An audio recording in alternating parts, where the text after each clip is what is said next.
आप देख रहे हैं सौगंध टीवी, सौगंध वतन की। प्रधानमंत्री नरेंद्र मोदी का ब्रांड एम्बेसडर है अरविंद केजरीवाल। हेरा फेरी करो, फिर कहते हो जी प्राइम मिनिस्टर ने ईडी लगा दी, सीडी लगा दी, सीबीआई लगा दी। प्रधानमंत्री कोई भी है, वो अपने को सगे को नहीं छोड़ता, तो बाकी को तो क्या चीज है। ये अरविंद केजरीवाल की नकल कर रहे हैं, और किसकी नकल कर रहे हैं? जिसको उन्होंने पैदा किया। नमस्कार, मैं हूं तुषार और आप देख रहे हैं सौगंध टीवी। चंद्रबाबू नायडू की गिरफ्तारी होती है और आज पूरे आंध्र प्रदेश में टीडीपी यानी तेलुगु देशम पार्टी ने बंद का आह्वान किया है। आज आंध्र प्रदेश बंद रहेगा। अब विपक्ष का कहना है कि ये करप्शन नहीं, ये विपक्ष का सफाया किया जा रहा है सरकार के द्वारा, और जो सत्ता पक्ष है उनका कहना है कि ये करप्शन को एक जोरदार धक्का है। जितने भी करप्ट लोग हैं उन्हें हम इसी तरह से हवालात के पीछे पहुंचाएंगे। अब इसी पे हम बात करेंगे कि क्या लोग क्या मानते हैं, जनता की क्या राय है, क्या करप्शन का सफाया हो रहा है या फिर विपक्ष का सफाया हो रहा है? आपको क्या लगता है? देखिए, करप्शन प्रधानमंत्री ने एक बार लाल किले से पहले बोल दिया था कि मैं सबको दरवाजे पे ले आया हूँ और सारा कूड़ा इकट्ठा कर चुका हूँ मैं। अब ये आपके जनता के ऊपर है कि कूड़ा को कहाँ डालना है। अब नहीं, चंद्रबाबू नायडू ने करा है, अब उनके जो विपक्षी दल बंद करवाने में लग रहे हैं, जबरदस्ती करवा रहे हैं। हैदराबाद वगैरह को ये सारे जिले में करवा रहे हैं, सिकंदराबाद का भी आज बंद का मामला है। तो ये सब चीज़ वहाँ पे हुई जा रही है, मगर ये बचने वाले नहीं है। और क्योंकि विपक्ष का क्या, हेरा फेरी करो, फिर कहते हो जी प्राइम मिनिस्टर ने ईडी लगा दी, सीडी लगा दी, सीबीआई लगा दी। लेकिन यही चीज़ तो भाजपा पे भी सवाल उठते हैं कि अगर कोई उनके पार्टी में मिल जाता है तो वॉशिंग मशीन जैसे धुल कैसे जाता है? वो गंदे काम क्यों करते हैं जो वॉशिंग मशीन में धुलना पड़े? तो पार्टी में आखिर भाजपा क्यों लेती है? कौन से भाजपा पे? अजीत पवार को क्यों लिया गया? अजीत पवार को लिया क्या गया? अब उसके पास में सारा कुछ आ गया ना, उसने सारा सबमिट किया मामला। तो ये चीज़ तो जब ही लिया। प्रधानमंत्री कोई भी है, वो अपने को सगे को नहीं छोड़ता, तो बाकी को तो क्या चीज़ है। उसके अंदर यही सबसे बड़ी खासियत है, वो अपनी चलाता है, दूसरे ही नहीं सुनेगा कभी भी, क्योंकि उसके अंदर एक पावर है। और पावर करने के बाद में आदमी जो होता है वही है। और अब जब सरेआम लाल किले से बोल दिया कि मैं दरवाजे पे ले आया हूँ, तो मैं छोड़ूंगा किसी को नहीं है, तो उसका क्या मतलब है? लेकिन ऐसा तो नहीं है कि करप्शन सिर्फ और सिर्फ जो विपक्ष की पार्टियां हैं उन्हीं वही कर रहे हैं। ऐसा सेलेक्टिव अप्रोच का इल्जाम लगता है उन पे। नहीं भैया जी, आज की तारीख में पहले से भी नहीं लोगों का लगा होता चला आया कांग्रेस में, ए जी, टू जी, जीजा जी, सारे जी। तो ये क्या चीज़ है आज की तारीख में? तो वो सब डरे हुए क्यों है ये आज की तारीख में?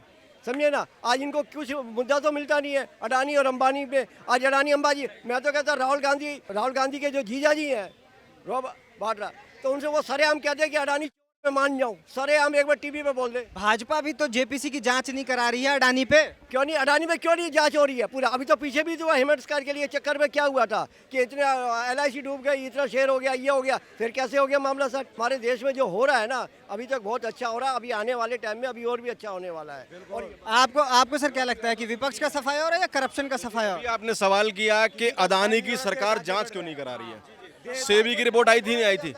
आपको मालूम है? नहीं मालूम है? सेबी की रिपोर्ट अभी पूरी नहीं आई है। इंडियन वक्त जो था उस पर रिपोर्ट आई थी, नहीं आई थी? क्या बोला उसने? वो पूरी रिपोर्ट नहीं है सर, अभी जांच और समय मांगा गया है। आपने पढ़ी? वो जो खबर आई है, खबर पढ़ी मैंने, जांच के लिए भी समय मांगा। तो जो उसने किया था वो भी एक खबर ही थी, जो था वो भी खबर ही थी, ठीक है, खबर के आधार पे। अब बात कर रहे हो आप करप्शन के ऊपर। करप्शन के ऊपर आप ये मेरे को बताओ कि जब मोदी सरकार नहीं थी तो भारतीय जनता पार्टी के कौन से नेता को, बड़े से लेकर छोटे को, छोड़ा गया था जांच के लिए, चाहे वो ईडी हो चाहे सीबीआई हो? अगर आपको उठा के देखना है, अखबार उठा के देख लो। इन विपक्ष वालों को वीडियो देखना है, वीडियो देख लो, जहां देखना है वहां देख लो। तो अगर आप ये कह रहे हो कि विशेषकर एक ही पार्टी के खिलाफ क्यों, विशेषकर विपक्ष के खिलाफ ही क्यों? अरे भैया, जिसके खिलाफ अगर कुछ मिलेगा उसके खिलाफ कार्रवाई होगी ना। अब वो कोई भी हो सकता है, वो क्या दिक्कत है उसमें? ये असीमानंद को फंसाया, सुनो, उसमें आपको नहीं पता, आप पेपर नहीं पढ़ते आप, फिर इस तरह का आप सवाल क्यों पूछ रहे हो? आप कांग्रेस से पूछे आप न जाके, अगर उसके टाइम में क्यों छोड़ा? कांग्रेस सरकार में आएगी तो हम उनसे भी सवाल करेंगे। अरे अभी जाके कर लेना, अभी क्या बात है राहुल, जब तक जो सत्ता में सवाल। अरे भैया 2047 तक नहीं आएगी। देखिए, अगर आप बात कर रहे हैं सवाल पूछने की, मैडम जाके प्रियंका गांधी जी जिस जगह पे रैली कर रही हैं उस जगह से 3 किलोमीटर दूर एक महिला की हत्या होती है और उस महिला को फेंक दिया जाता है, ठीक है, सिर्फ 3 किलोमीटर दूर। वो वहां पे नहीं गई। मैंने बहुत सारे ट्वीट डाले मैडम प्रियंका को, मैंने खुद डायरेक्टली ट्वीट डाले हैं, ठीक है। एक अलग बात है, फेमस नहीं हूं मोहित शर्मा की तरह, चमचा नहीं हूं, तो कोई दिक्कत नहीं है, ठीक है।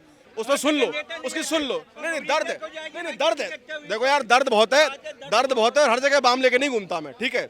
अच्छा, तो आप वहां पे प्रियंका गांधी जी ने एक शब्द नहीं बोला, बोले जी मैं विकास की बात करने आई हूँ, बोले साहब देखो अशोक गहलोत साहब बहुत अच्छा काम कर रहे हैं, 500 रुपये में सिलेंडर देंगे, 400 रुपये में ये देंगे, 200 यूनिट फ्री देंगे, ये करेंगे वो करेंगे। कौन क्या कर रहे हैं ये लोग? ये अरविंद केजरीवाल की नकल कर रहे हैं। और किसकी नकल कर रहे हैं? जिसको इन्होंने पैदा किया, जिस आदमी को इन्होंने पैदा किया, जिसने एक षड्यंत्र रच के इनको हराया, और अब वो गद्दी पे जाके बैठ गया कि बेटा तुम्हारा बाप बैठा, अब तुम यहाँ पे आ नहीं सकते, तो दिल्ली में तो आने से रहे, ठीक है, तो उसकी नकल कर रहे हैं ये। उसने पंजाब में इनको बटकरी दे दी, पंजाब में साफ कर दिया इनको। अब वो राजस्थान चला गया है, वही छत्तीसगढ़ चला गया है, वही एमपी चला गया है, गुजरात भी चले गए। अरे भाई गुजरात समझे नहीं। अब मैं बात कांग्रेस की कर रहा हूँ, आप बात कर रहे हो गुजरात चला। अरे गुजरात में गया था लेकिन आया कहाँ प्रभु? आया नहीं आया ना, 5 सीट ही ला पाया ना। कांग्रेस यहाँ पंजाब में तो 100 कितनी आई है, 100 कितनी आई है, वो साफ कर दिया ना। तो भैया जो अरविंद केजरीवाल साहब जिसकी उत्पत्ति कांग्रेस ने की, वो उसका नाश करके मानेगा। और मैं बताऊंगा, लेकिन सर एक सवाल मैं नहीं सुनूंगा, नहीं। मैं आपको बताऊं, वो प्रधानमंत्री नरेंद्र मोदी का ब्रांड एम्बेसडर है अरविंद केजरीवाल। कांग्रेस मुक्त भारत जो है उसका ब्रांड एम्बेसडर अरविंद केजरीवाल है। आपको देखना तो देख लो, दिल्ली में साफ, पंजाब में साफ, अब ये राजस्थान गया तो राजस्थान साफ कर देगा।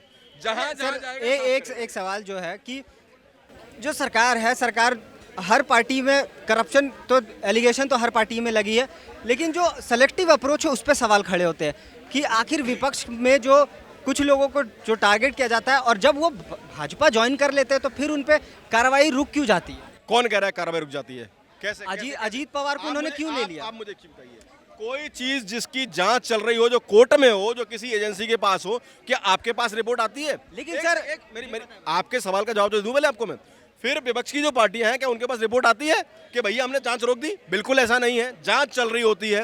अब कोई भी व्यक्ति, चाहे मैं कांग्रेस में हूं, चाहे भारतीय जनता पार्टी में हूं, वो स्वतंत्र है किसी भी पार्टी को ज्वाइन करने की बात। जहां तक बात आप बात कर रहे हैं कि क्या बीजेपी में आके वो एकदम ठीक हो जाता है, तो मैं आपको एक चीज बताऊं, 2014 में हमारे माननीय प्रधानमंत्री जी ने एक योजना लेके आए थे लाल किले की प्राचीर से, स्वच्छ भारत अभियान। और स्वच्छ भारत अभियान सिर्फ ये कूड़ा करके उठाने के लिए नहीं है। स्वच्छ भारत अभियान अपने मन का स्वच्छता करना, अपने दिल का स्वच्छ करना। तो जो आदमी भारतीय जनता पार्टी में दाखिल होता है, वो स्वच्छता को पूर्ण रूप से धारण करके आता है। वो आगे से कुछ नहीं करेगा, ये गारंटी है उसकी, जब तक बीजेपी में रहेगा, बिल्कुल गारंटी है उसकी। मैं प्रधानमंत्री नहीं हूं, मैं एक आम कार्यकर्ता भी नहीं हूं बीजेपी का, लेकिन जहां तक मैं बीजेपी को जानता हूं, जहां तक मैं संघ को जानता हूं, बीजेपी की कार्य प्रणाली को जानता हूं, मुझे मालूम है अच्छी तरह से कि जो बीजेपी में आया वो जिंदगी में कोई भ्रष्टाचार कर ही नहीं सकता। तो सर तो इसका एक बहुत सुंदर उदाहरण दे रहा हूं आपको इसका मैं। मध्य प्रदेश के अंदर पिछले 20 साल से सरकार किसकी है? बीजेपी की। वहां पर जितने धन कुबेर पकड़े गए हैं, क्लर्क से लेके चपरासी से, किसने पकड़े? शिवराज सिंह ने, उसी ने पकड़े ना। अगर करप्शन करने वाला अगर बंदे को पकड़ेगा, अब जो खुद कर रहा है, वो क्यों पकड़ेगा किसी अपने बंदे को? आप बताइए क्यों पकड़ेगा वो? लेकिन मैं अगर एक सवाल, स्पेसिफिक सवाल पूछूं तो जैसे कि अडानी पे खास तौर पे सरकार को घेरा जाता है कि जांच नहीं करा रही है सरकार, तो ऐसा क्यों होता है कि अडानी के नाम पे सरकार थोड़ा पीछे हटती हुई नजर आती है? किसने बोला आपको? आप मुझे एक चीज बताइए। जिस तरह से जो जांच होती है किसी भी पार्टी के खिलाफ, जो जांच चलती है किसी भी नेता के खिलाफ, करप्शन के खिलाफ, लेकिन इतने रिपोर्ट आते हैं, उसके बाद भी जो अडानी के जो पक्ष में कई नेता, बीजेपी के कई नेता तक बोलते हैं कि ये देश के खिलाफ हमला है। आप किन रिपोर्ट की बात कर रहे हैं? आप हिडेनबर्ग की, आप जिन रिपोर्ट की बात कर रहे हैं, हिडेनबर्ग के बारे में जानते हैं आप? हिडेनबर्ग के बारे में जानते हैं आप? उसके अलावा दूसरी रिपोर्ट जो आई है उसके बारे में मालूम आपको? जॉर्ज सोरोस उसको फंड करता है। वो जो 30 जो पत्रकारों का समूह है, खोजी पत्रकारों का, क्या है वो? OCRRP है करके है ना वो, ठीक है, उनका काम ही यही है। और उसने, जॉर्ज सोरोस ने बाकायदा 3 महीने पहले बोला है कि जितने भारतीय उद्योगपति हैं, जितने, उसमें क्या अंबानी क्या अडानी, वो सबकी लिस्ट निकालेगा और सबको डुबोएगा, क्योंकि उसको किसी भी तरह भारतीय अर्थव्यवस्था जो पहुंच रही है, जो 5वें पायदान में पहुंच गई है, जो आज की तारीख में $3.5 लाख करोड़ डॉलर की है, उसको किसी भी हालत में उसको नीचे लेके आना है। यही कांड है, यही तरीका बस। तो जैसा कि आपने देखा, हमने करप्शन के खिलाफ जो सरकार का मोर्चा है उस पर हमने बात की और इससे एक चीज़ तो साफ है, लोगों का मानना है कि जो मोदी सरकार है वो स्वच्छता अभियान जो है सिर्फ स्वच्छता को लेके नहीं है, ये करप्शन के खिलाफ भी एक अभियान है जो सरकार चला रही है। लेकिन सवाल तो उठेंगे कि आखिर सेलेक्टिव अप्रोच सरकार का क्यों है। अडानी पे सवाल नहीं होता है, तो ये सेलेक्टिव अप्रोच पे एक सवाल तो जरूर है। मैं था तुषार, कैमरा पर्सन अंकित के साथ सौगंध टीवी। आप देख रहे हैं सौगंध टीवी, सौगंध वतन की।